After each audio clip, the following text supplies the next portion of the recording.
Welcome back to Inside the Middle East, coming to you from the winding alleys of one of Morocco's oldest cities, Fez.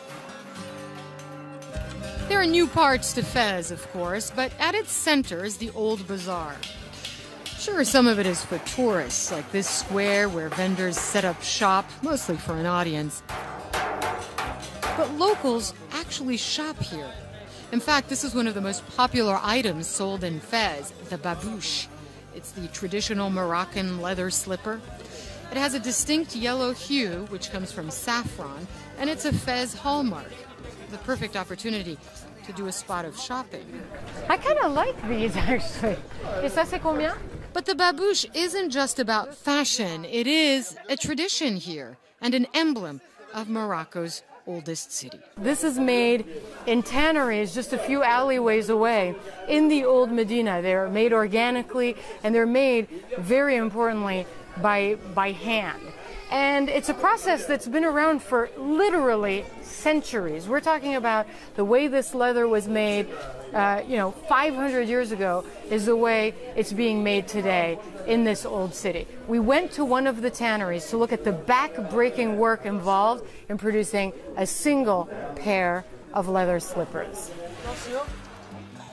The thing that hits you hardest here is something you can't see.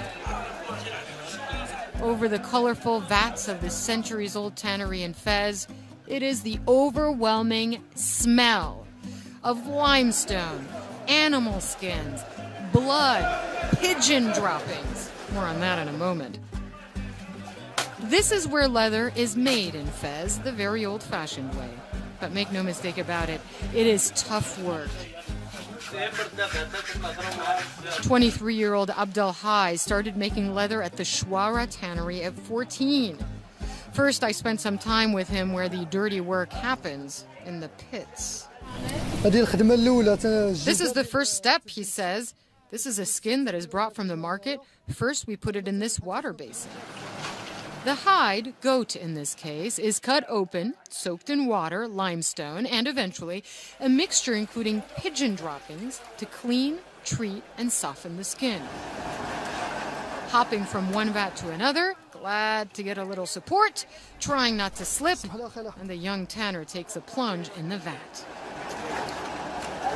We do this 15 minutes every day for a period of time of 5 days, he tells me.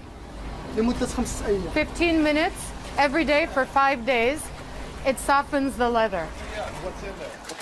Joined by another tanner, the process of macerating, softening goes on. But as I look around, it becomes obvious Abdelhai is probably the youngest tanner here. Most workers were much older. Abdelhai tells me he got the tannery job because his father works here, as did his father before him.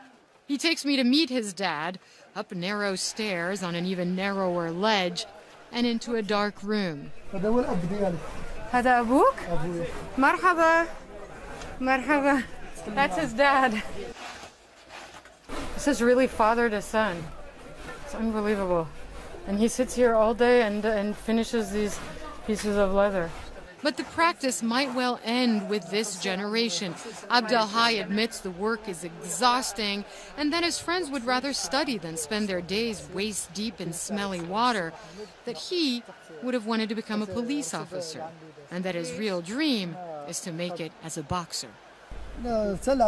I box, but I can't participate in championships because I'd suffer here in my job, he tells me. And if you leave the leather for a long time here, you risk losing it. I can't travel for championships. Meanwhile, back in the pits, the work continues. On the rooftops, the final step in the preparation of the leather. The yellow hide dries, dyed with saffron, and bakes in the bright Moroccan sun. How long until this traditional handmade leather becomes a thing of the past? Well, the older tanners, like Ahmed Shawki, say soon, possibly very soon. This job, they say, once so lucrative, could disappear entirely.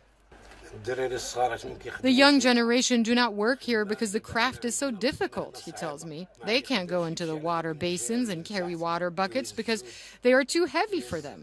Then if they fall down, there's no insurance. I mean, if he broke his arms or fell, no one will care about him. Shauki shaves the hide until it's soft and supple. He learned to do this as a child.